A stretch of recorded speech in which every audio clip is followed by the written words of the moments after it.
Estamos de regreso, gracias por continuar con nosotros. Es un gusto recibir en este espacio a la doctora Marcela López Vallejo, investigadora titular del Centro de Estudios sobre América del Norte del Centro Universitario de Ciencias Sociales y Humanidades. Doctora, ¿cómo está? Muy buenos días. Muy buenos días, Cecilia. Saludos a ti y a tu auditorio. Gracias por tenerme aquí. Al contrario, es un gusto recibirla en este su espacio, doctora. Pues nos va a hablar de un tema muy interesante, cambio climático y las respuestas internacionales. Adelante, le escuchamos, por favor.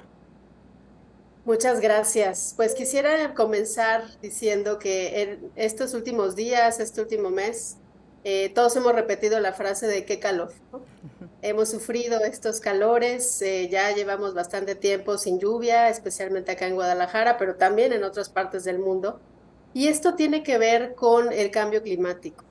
Estudios recientes de la Universidad de Princeton, de ONGs como la Unión de Científicos Preocupados, el Instituto Suizo de Tecnología, afirman que las olas de calor en este siglo no hubieran sido posibles sin el calentamiento global, que a su vez ha sido provocado por las actividades humanas.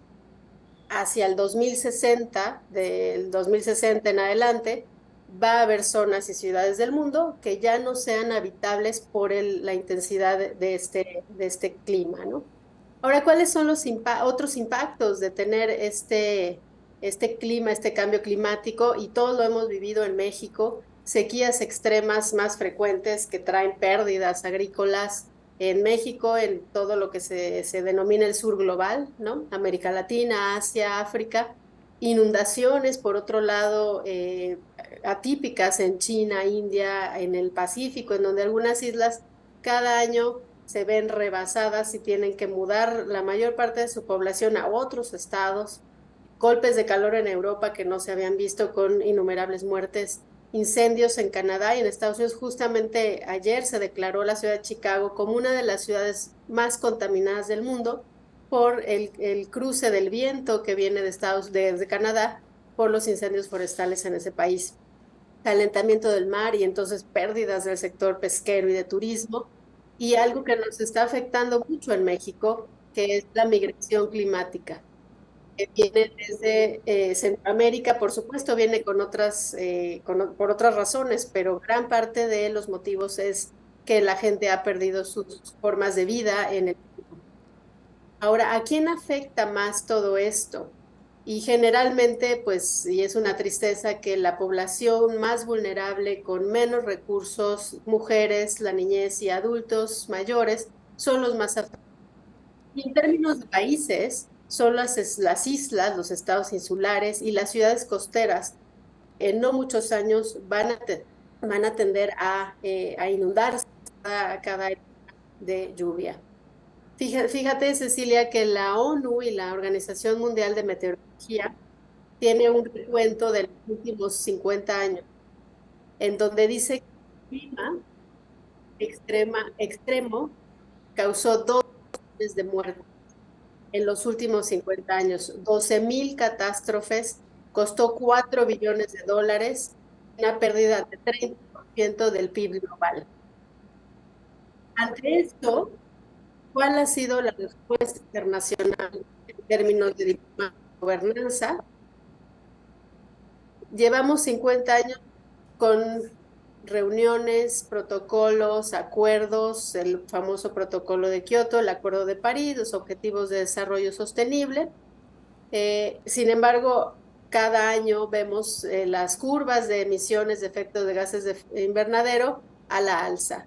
Y entonces la pregunta que yo les planteo a ti y a tu auditorio es, ¿este año va a haber algún cambio en términos de acuerdos? ¿Vamos a realmente ir por un acuerdo fuerte, estable y con resultados prontos? Y te quiero contar lo que llevamos hasta ahorita de este año. Si quieres, para el segundo segmento te cuento lo que resta del año. Hasta ahorita llevamos 2 reuniones preparatorias a nivel internacional, una en Bonn, en Alemania, y otra en París, ambas en junio, es decir, todo este mes de junio, julio, agosto y septiembre son los meses donde se negocia gran parte de lo que se presenta en la reunión global en diciembre. En la reunión de Bonn, fue muy sintomático que el secretario general de Naciones Unidas, Antonio Guterres, emitiera un mensaje de desesperación en donde dice que en un momento en el que deberíamos acelerar la acción, se está retrocediendo. Y las políticas actuales están llevando al mundo a un aumento de temperatura de casi 3 grados centígrados para final de siglo. Y esto en sus términos significa una catástrofe. Parte del problema, y esto lo tiene muy claro Naciones Unidas y el secretario general, es que, y lo cito, deberíamos superar la adicción a las energías fósiles, a los combustibles fósiles. Los debates que se han propuesto en la mesa hasta el día de hoy y que seguirán hasta el final de este año, no tienen que ver con energías fósiles sintomáticamente, y esto tiene que ver con que la reunión global en diciembre es en Dubái, en un área y una zona, un país en donde pues son famosos por su producción petrolera y por sus empresas petroleras. La discusión se ha centrado, y creo que con justa razón, en la justicia climática. La justicia climática, en términos internacionales, tiene que ver con financiamiento. Financiamiento de los países contaminadores, que normalmente son países desarrollados, a países no contaminantes, que normalmente no tienen un gran desarrollo. Y un financiamiento que tiene que ver que tiene que impulsar la innovación tecnológica en energía e infraestructura renovable y verde, incentivos a la iniciativa privada para que sea ambientalmente responsable, movilización de fondos para impactos en países y en zonas y en poblaciones vulnerables, y movilización de fondos para adaptarnos.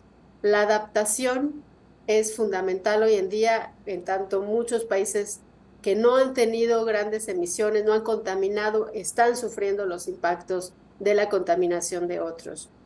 Y hay un concepto, antes de cortar esta primera parte, que me gustaría poner en la mesa porque es uno de los temas principales hoy en día en términos de esta justicia climática, que tiene que ver con pérdidas y daños. Algunos impactos climáticos ya son tan severos que las poblaciones no nos podemos adaptar a ellos, ya no hay forma de adaptarnos, lo que genera pérdidas y daños. Y entonces el reclamo de todos estos países y sociedades en esta situación es que el financiamiento no puede ser para desarrollar energía renovable o para que la iniciativa privada sea responsable, no. El pago y el financiamiento tiene que ser una compensación histórica a los países más vulnerables y que no han contaminado de todas las acciones al desarrollo de los otros países que sí lo han hecho. Y entonces ese es uno de los debates importantes. Se les va a dar una compensación, el mundo que sí contaminó va a pagar directamente por eso y les va a dar una compensación a estos países. El camino que nos espera hacia la COP28 en Dubái, que es en diciembre, pasa por dos cumbres muy importantes, una de objetivos de desarrollo sostenible en septiembre y otra de acción climática, ambas en Nueva York. El tema, repito, de justicia ambiental climática es fundamental, tanto que hace unas semanas la Asamblea General de Naciones Unidas manda una propuesta, imagínate la magnitud de esto, a la Corte Internacional de Justicia para que ésta establezca las obligaciones que los estados tienen que cumplir en materia de cambio climático. Es decir, esto ya no es un tema de buena voluntad, ya se manda a una Corte Internacional para que haya un mandato de obligaciones de los estados para cuidar el medio ambiente y afrontar el cambio climático. Sin embargo, hasta hoy no ha habido debate sobre fósiles, sobre el impulso, y todo se ha centrado en el impulso a renovables y nueva tecnología, pero no sobre disminuir el consumo de gas, petróleo, carbón en algunos casos. Así es, doctora. Muchísimas gracias. Desafortunadamente el tiempo se nos terminó. Agradecemos su valiosa colaboración. Efectivamente, en todas estas cumbres vemos mucho discurso, sin embargo, acciones realmente concretas, pues vemos que en ocasiones esto es lo que termina ganando. Muchísimas gracias y nos vemos próximamente. Ella es la doctora Marcela López Vallejo, investigadora titular del Centro de Estudios sobre América del Norte del Centro Universitario de Ciencias Sociales y Humanidades de la Universidad de Guadalajara. Muchas gracias a la doctora.